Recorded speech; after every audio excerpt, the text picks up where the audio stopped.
Hi, I'm Jed Walter, 18 from the Gold Coast.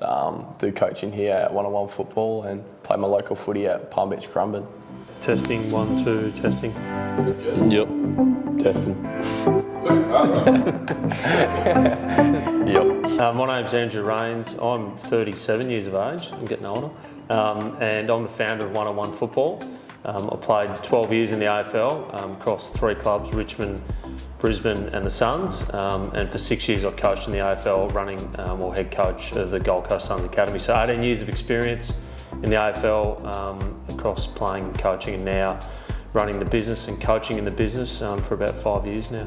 So I coached Jed. Jed came in the academy, as most young talented kids on the Gold Coast come through the academy around 12, 13 years of age. Jed and I have a bit of common ground. So Jed's a Palm Beach Currumbin junior football, where I played my junior football, some probably 25 years earlier or 20 odd years earlier. And Jed came obviously through the academy, very talented young player, and put a fair bit of time into him in his journey, and also coached a lot with him one-on-one through a lot of that COVID period where the academy was sort of out of reach for a lot of players and coaches. Even I wasn't there, and a lot of the players weren't. So Jed and I spent a lot of time together doing a lot of one-on-one and craft sessions to build his game. And then it's probably now a more of a mentoring sort of and friendship role and relationship. So really enjoying watching his journey and looking forward to watching more when he reaches the AFL. And Jed, in those one-on-one sessions, how has Rainsy helped develop your game? What areas have you guys worked on together? Definitely my kicking. I started footy pretty late compared to others, so it's had a bit of a slower start. So Rainsy's really nailed down on my flaws, I'll say. Try to work on my technique stuff and get more consistent, not just kicking, but working on my strengths as well as such as my marking and contested part of the game as well. So yeah. And what position do you play? Centre half forward. So Rainsy, what skills, attributes have you seen Jed improve since he started working with you? Yeah, definitely kicking's been a big thing. And so still fairly young, and as you mentioned, a tiny bit sort of late to the game, potentially.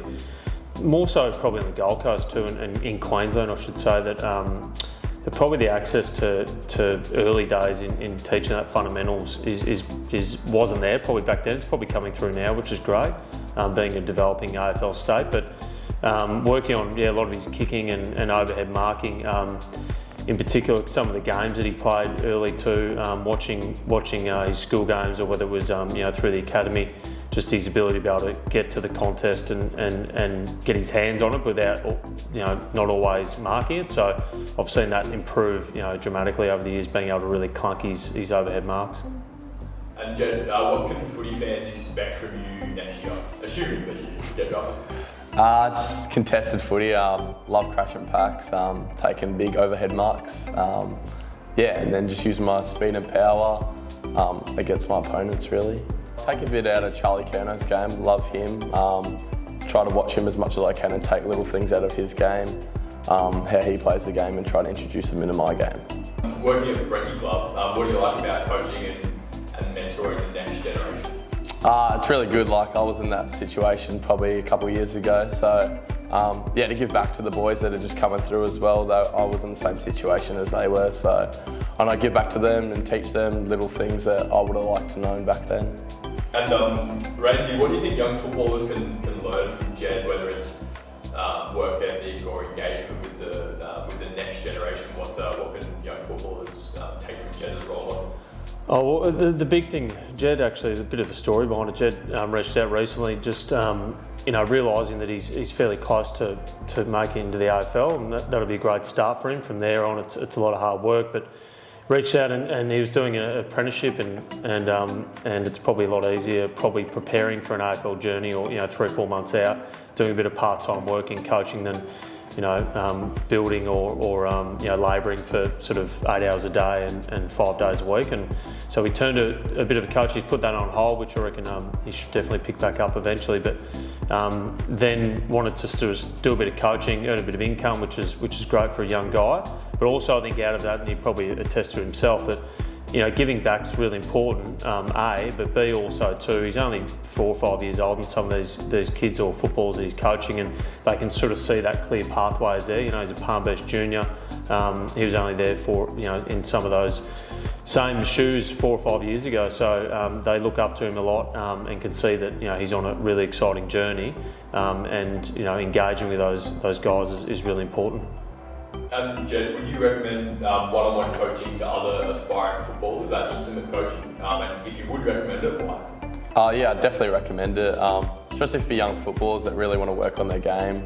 I mean, you always get something out of the session and little things that you can pick up and work on. So definitely, for example, when I started doing it with Rainsy, I feel like my kicking's gone to another level, and I've really improved on that. And then I've taken that into my football games and my rep games that I've played this year. So here at one-on-one football, our main business or our main sort of service is connecting coaches with footballers around Australia. So we're a booking system and platform, but in that time, it's been about 4 or 5 years that we've been establishing the business. We've grown and little arms of our business, and one of them is Breakfast Club. So Breakfast Club grew out of the Michael Jordan or Chicago Bulls mantra in training your habits early before, whether it's school, whether it's work or whether it's training, and that mantra sort of grew into small group sessions. So it's still intimate coaching like we do with our one-on-one, like our name, but we may have 6 players in a class with one coach, and they're still going to get really personalised coaching, but there might be some little drills that they can do a bit more and learn a bit more out of. And also too, I think the importance of pushing each other. So we've got a great sort of club here on the Gold Coast with 3 or 4 different locations, and you can see players all the time get so much out of waking up in the morning, training, and then going to school, or we've now grown into afternoon classes, so I probably should change the name, but I think it's more around the philosophy of the Breakfast Club is that mindset of putting in the hours, because if you rely on team training or squad training during the year for 2 hours, and Jed would probably attest to this, and I can too, if you're just relying on your team sessions, you're probably not going to get better as an individual. Okay, as a team you might still obviously grow as a player, but you're not going to grow at that rate that you need to be able to, because as you can see these days, there's a lot more that goes into it in terms of your training and your skills. So yeah, we've grown that really well, and had some really good coaches on board to be able to run that program.